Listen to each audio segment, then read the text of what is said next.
आज हम छठे कक्षा का संस्कृत विषय का पाठ तीसरा पढ़ रहे हैं, शब्द परिचय। ये तीसरा भाग है। इससे पहले हमने पढ़ा पहला पाठ शब्द परिचय 1, उसमें था पुल्लिंग पद।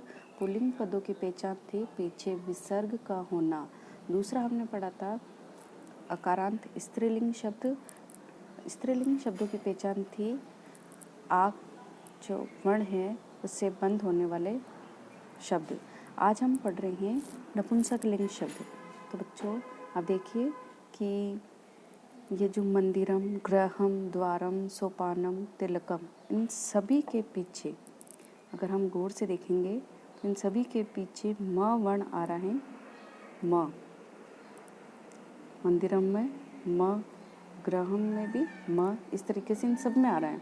तो सबसे पहले तो बात करते हैं कि नपुंसकलिंग शब्द क्या होते हैं कि वे शब्द जो ना तो पुल्लिंग हो ना स्त्रीलिंग हो, तो उन्हें नपुंसकलिंग शब्द कहते हैं। और संस्कृत में उनकी पहचान है कि इन शब्दों के पीछे अंतिम वर्ण जो होगा वो म होगा, हलंत के साथ म। आइए पाठ पढ़ना शुरू करते हैं। सबसे पहले देखिए चित्रों के साथ मंदिरम। मंदिरम मतलब मंदिर, गृहम घर, द्वारम दरवाजा, सोपानम सीढ़ी, तो सीढ़ियाँ चढ़ रही हैं, तिलकम तिलक, उपनेत्रम चश्मा, कंगतम कंगा, छत्रम छाता, व्यजनम पंखा, क्रीडनकम खिलौना, पुस्तकम पुस्तक, मुकुटम मुकुट, आसनम आसन बिछोना, बैठने का जो बिछोना है उसे बोलते हैं आसनम। कृष्ण फलकम, जो हम इंग्लिश में ब्लैक बोर्ड बोलते हैं जिसको, और हिंदी में है श्याम पट, उसको बोलते हैं संस्कृत में कृष्ण फलकम। कंगणम कंगन,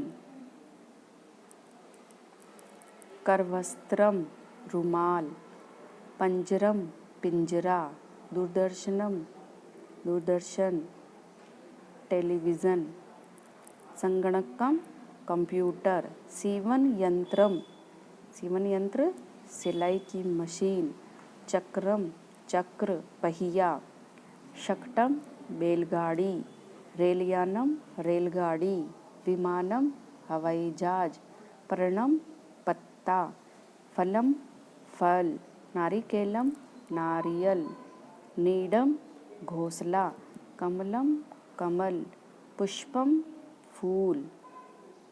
ये सभी नपुंसकलिंग शब्द हैं।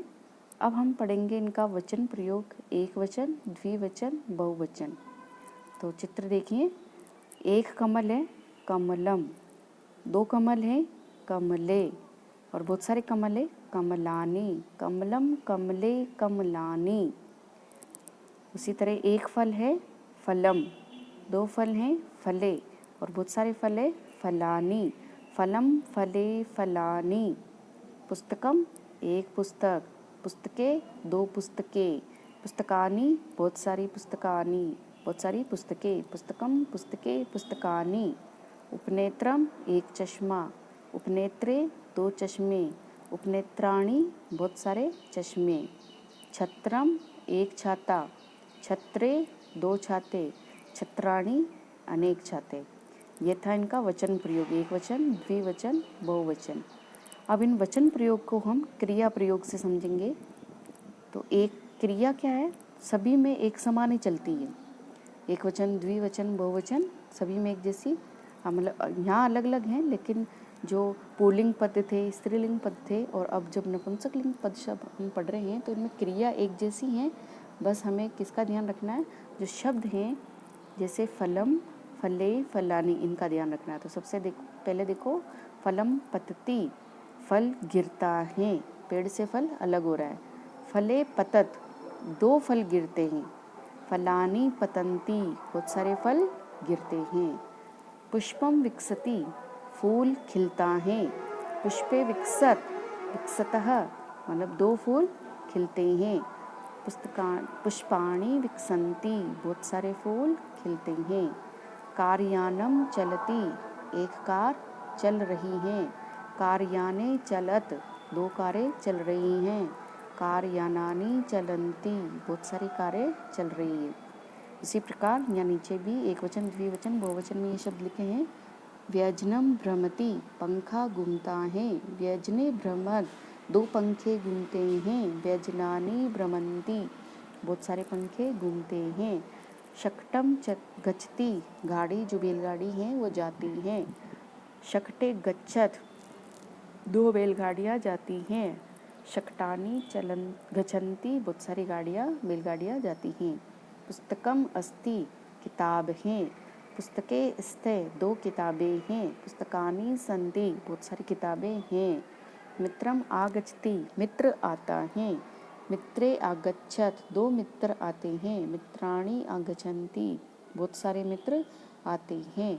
पर्णम पतति, पत्ता गिरता है। पर्णे पतत, 2 पत्ते गिरते हैं। पर्णानि पतन्ति, बहुत सारे पत्ते गिरते हैं। देखिए शब्द परिचय पाठ 3। अब इसको हम पाठ के द्वारा समझेंगे। अभी जो ये शब्द है एतत्, किम, तत्, ये शब्द क्या है? सर्वनाम शब्द। जो इन शब्दों के जो संज्ञा शब्दों के स्थान पर प्रयोग में लिए जाते हैं उनको सर्वनाम शब्द कहते हैं। सबसे पहला चित्र देखो, एतत् किम, यह क्या है? ये जो कुल्हाड़ी है उसके बारे में बात हो रही है कि एतत् किम, यह क्या है? एतत् खनित्रम अस्ति, कि यह खनित्रम का मतलब होगा कुदाल, खुदाई करने वाली कुदाल है। शर्मिका खनित्रम चालयति, शर्मिका जो है काम करने वाली है, मजदूर की पत्नी, वो क्या कर रही है? खनित्रम मतलब कुदाल को, चालयति मतलब चलाती हैं। क्योंकि नपुंसक लिंग शब्द पढ़ रहे हैं तो ये ध्यान रखें, एतत् का प्रयोग मतलब यह। अब हम पढ़ेंगे तत्। तत् किम, क्योंकि अब ये दूर हैं इसलिए तत् मतलब वह क्या है? तत् विश्राम गृहम अस्ति, वह विश्राम गृह है। किम अत्र भित्तिकम अस्ति, क्या यहाँ, भित्तिकम का अर्थ होगा दीवारें, क्या यहाँ दीवारें हैं? अत्र भित्तिकम न अस्ति, यहाँ दीवारें न मतलब नहीं है। ये जो अत्र हैं ये अव्यय पद हैं, इसको आगे सीखेंगे हम। यहाँ पर हमने सर्वनाम पद पढ़ा तत् और इससे पहले एतत्। अब ये 2 हो गए यहाँ पर, तो देखें एते के, ये 2 क्या हैं? एते अंगुलीयके स्थे, ये 2, एते मतलब ये 2, अंगुलीयके का अर्थ होगा अंगूठियाँ, अंगूठियाँ हैं।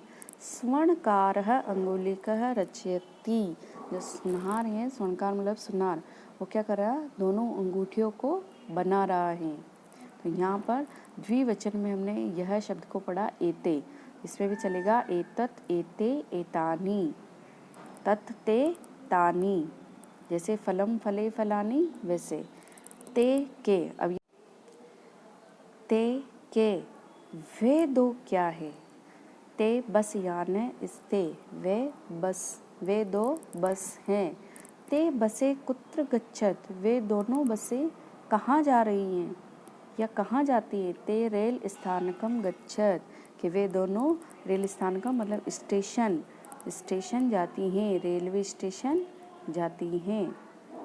एतानि कानि, ये सब क्या हैं? एतानि करवस्त्राणि सन्ति, ये सब हाथ के रुमाल हैं। करवस्त्राणि मतलब रुमाल। किम एतानि पुराणानि, क्या ये सब पुराने हैं?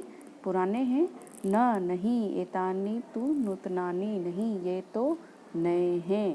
तो यहाँ हमने सर्वनाम शब्द पढ़ा एतानि। तानि कानि, वे सब क्या हैं?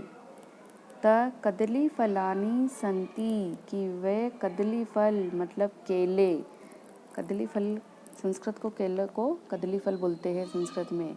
किम तानि मधुराणि, क्या वे मीठे हैं? आम मतलब हाँ।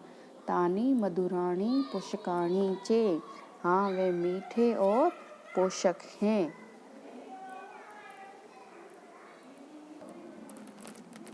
देखिए यहाँ पर अकारांत नपुंसक लिंग शब्द मैंने बताया अभी थोड़ी देर पहले, तो अभी हम इनको अलग करते हैं। जैसे फलम, फ, ल और म, इन तीनों से मिलकर फलम बना है।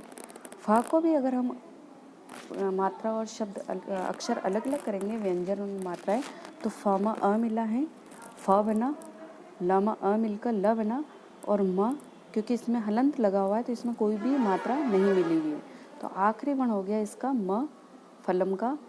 उसी तरह पर्णम, पर्णम में भी देखिए प म अ मिलके प बना, र आधा ही है इसलिए इसको हमने अगले वर्ण के ऊपर लगा दी, ऊपर जाएगा ये। ण म अ मिलकर पूरा ण बना, और वापस यहाँ पर म, क्योंकि इसमें कोई भी हलंत लगा, इसमें कोई भी मात्रा नहीं है, तो इसका भी आखिरी वर्ण म, इसका भी आखिरी वर्ण म। तो ये नपुंसक लिंग शब्दों की पहचान होती है। अभी देखो संज्ञा और सर्वनाम का प्रयोग हमने इसमें पढ़ा। जैसे एक वचन में फलम, द्विवचन में फले और बहुवचन में फलानी। फलम, फले, फलानी। उसी तरह सर्वनाम पद होगा एतत्, एते, एतानि, यह, यह दो, यह सब। तत्, ते, तानि, वह, वह दो, वे सब। तो इन शब्दों को ध्यान में रखना आपको कि फलम, एतत् और तत् का प्रयोग होगा फले, एते, ते, फलानी, एतानी, तानी। ये सभी नपुंसक लिंग पद हैं, इनका आपको ध्यान रखना है।